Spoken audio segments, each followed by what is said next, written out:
श्री चरणजीत सिंह चन्नी जी द्वारा ये press conference किया गया। भारत की सेना ने, भारत की वायुसेना ने जो सर्जिकल स्ट्राइक पाकिस्तान के ऊपर किया था वो गलत था, वो हुआ ही नहीं था। उनके शब्द है, मैं पढ़ रहा हूं, कहीं कुछ नहीं हुआ था, कोई सर्जिकल स्ट्राइक नहीं हुआ था, किसी को पता नहीं चला, कुछ नहीं दिखा, और मैंने तो हमेशा इसका सबूत मांगा है, हमेशा। जहां वो खुद कह रहे हैं कि हमें डर है कहीं सर्जिकल स्ट्राइक न हो जाए, कोई कहीं गुहार करने भाग रहा है, कोई कहीं और गुहार करने भाग रहा है। हर समय पाकिस्तान के आतंकवादियों को और पाकिस्तान की सेना को ऑक्सीजन सप्लाई करने का काम ये कांग्रेस पार्टी करती है। बाहर से सीडब्ल्यूसी है और अंदर से पीडब्ल्यूसी है। बाहर से कांग्रेस वर्किंग कमेटी है और अंदर से देखा जाए तो पाकिस्तान वर्किंग कमेटी है। भले ही आतंकी हमलों को कांग्रेस पार्टी गंभीरता से न लेती हो, भले ही देश की जनता की भावनाओं को कांग्रेस पार्टी, कांग्रेस के अध्यक्ष राहुल गांधी जी, पूर्व अध्यक्षा श्रीमती सोनिया गांधी जी और गांधी परिवार देश के लोगों की भावनाओं को न समझते हो, मगर उनको ये छूट नहीं मिलता है कि देश की सेना के मनोबल को बार बार गिराए, देश के लोगों के संवेदनाओं के साथ खिलवाड़ करें।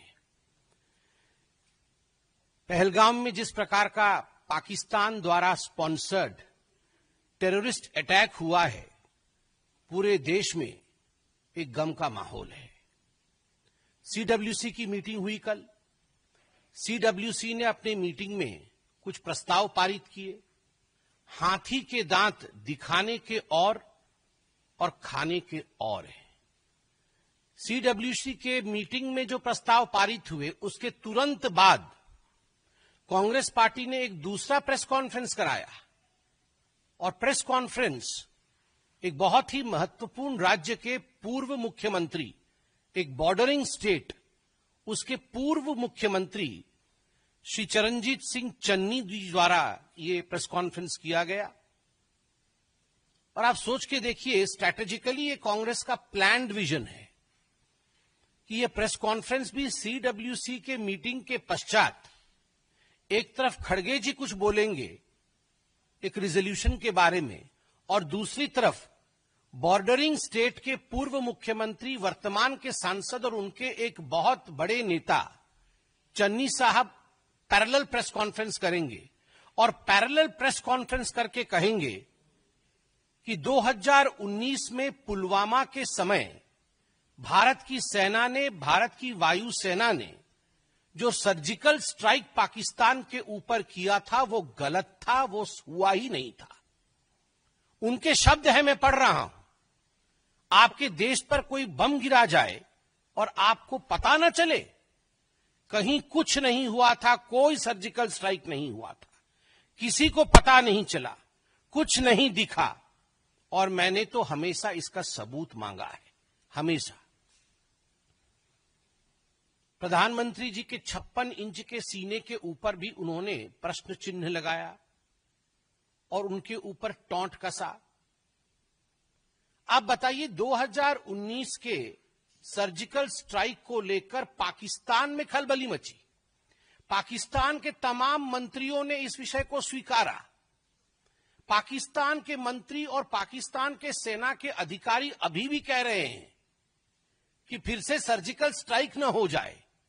आप लोग जो मीडिया के बंधु यहां बैठे हैं, रोज इस पर डिबेट हो रही है, और आप पाकिस्तान के बड़े अधिकारियों के बयानों को बाई रिकॉर्ड चला रहे हैं, जहां वो खुद कह रहे हैं कि हमें डर है कहीं सर्जिकल स्ट्राइक न हो जाए। कोई कहीं गुहार करने भाग रहा है, कोई कहीं और गुहार करने भाग रहा है। और वैसे में कांग्रेस पार्टी का ये प्रेस कॉन्फ्रेंस कि पुलवामा के समय सर्जिकल स्ट्राइक नहीं हुआ, क्या ये भारत की सेना और वायुसेना के मनोबल को नहीं गिराता है? क्या कहीं न कहीं ये देशवासियों के मनोबल को नहीं गिराता है? मैं ये प्रश्न करना चाहता हूं कि कांग्रेस कोई भी ऐसा अवसर, कोई भी ऐसी कसर क्यों नहीं बाकी छोड़ती जिसमें पाकिस्तान की सेना और पाकिस्तान के सरकार को पाकिस्तान के आतंकवादियों को ऑक्सीजन सप्लाई जहां होता हो, हर समय पाकिस्तान के आतंकवादियों को और पाकिस्तान की सेना को ऑक्सीजन सप्लाई करने का काम ये कांग्रेस पार्टी करती है। उनका मनोबल बढ़ाने का काम ये कांग्रेस पार्टी करती है। ये कांग्रेस का एक तरीका रहा है कि ये लिख के कुछ, मुझे तो कहने में किसी प्रकार का गुरेज नहीं है, ये बाहर से सीडब्ल्यूसी और अंदर से पीडब्ल्यूसी है। ये बाहर से सीडब्ल्यूसी है और अंदर से पीडब्ल्यूसी है। बाहर से कांग्रेस वर्किंग कमेटी है और अंदर से देखा जाए तो पाकिस्तान वर्किंग कमेटी है। ऐसे तो नहीं हो सकता है ना कि हर दिन एक नेता बाहर निकल के आए और एक प्रेस कॉन्फ्रेंस करे, इंडिया को कोसे, प्रधानमंत्री मोदी जी के खिलाफ बोले और पाकिस्तान के समर्थन में बोल दे। It is more than a coincidence. ये एक बार हो सकता है, 2 बार हो सकता है, चलो 3 बार हो सकता है, मगर जब से आतंकी हमला हुआ है 22 तारीख से, हर दिन मैं फहरिस्त गिनाऊंगा तो फहरिस्त लंबी है,